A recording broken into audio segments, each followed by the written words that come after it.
В Москве возбуждено уголовное дело по факту ДТП на МКАД с участием машины со спецсигналами. После столкновения один из участников аварии попытался аргументировать свою позицию в споре с помощью пистолета. О том, как развивались события, Алексей Баранов.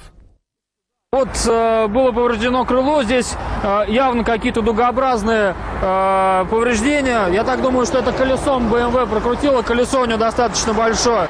Увидев проблесковый маячок, рассказывает Алексей, уже готовился уступить дорогу. Ждал только, когда представится удобный момент, чтобы перестроиться, не создавая в час пик помех другим машинам. Однако 750-й БМВ с мигалкой и номерами АМР, двигаясь справа, подрезал Тойоту Алексея, задев при этом переднее крыло и дверь, и перекрыл дорогу. Проблесковый маячок в этот момент у него тоже горел.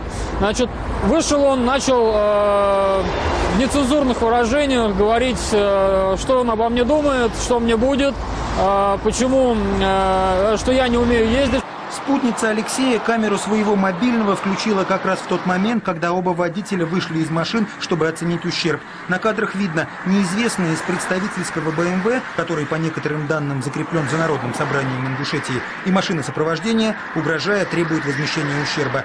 Решив не вступать в перебранку, Алексей вызвал патруль ГИБДД. В ответ ему пригрозили своей милицией, которая подъехала уже спустя несколько минут.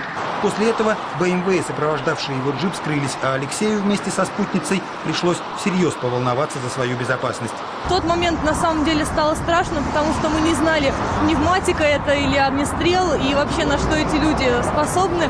Но Леша вовремя взял себя в руки, вовремя нажал на педаль газа. Алексею удалось добраться до поста ДПС. Вооруженные люди подъехали следом. Попытки разобраться с Алексеем прекратились только после того, как на человека с пистолетом в руках инспекторы надели наручники. Позже выяснилось, разрешение на ношение оружия имелось, и после оформления документов об обстоятельствах произошедшего нападавшего отпустили.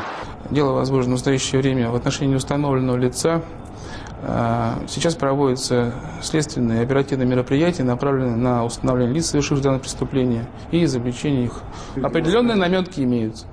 Глава Ингушетии Юнусбек Евкуров заявил, что не оставит происшествие на МКАДе без внимания, тем более, если подтвердится, что водитель служебного БМВ действительно превысил свои полномочия. Между тем, подобные случаи происходят все чаще. Во время еще одного происшествия на МКАДе, не имевшему возможность в пробке пропустить кортеж с мигалкой водителю «Лексуса», разбили машину. Вообще такие ситуации недопустимы на дороге. Водители, вне зависимости от того, либо едут они в бронированных автомобилях, либо в обычных, должны быть взаимовежливы и внимательны друг к другу. По всем этим ситуациям надо относиться объективно и по заслугам воздавать любым водителям, любым пассажирам, которые себя ведут по-хамски на дорогах.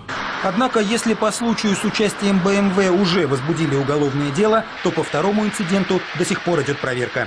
Алексей Баранов, Виталий Акиншин и Александр Станюкович. Вести, Москва.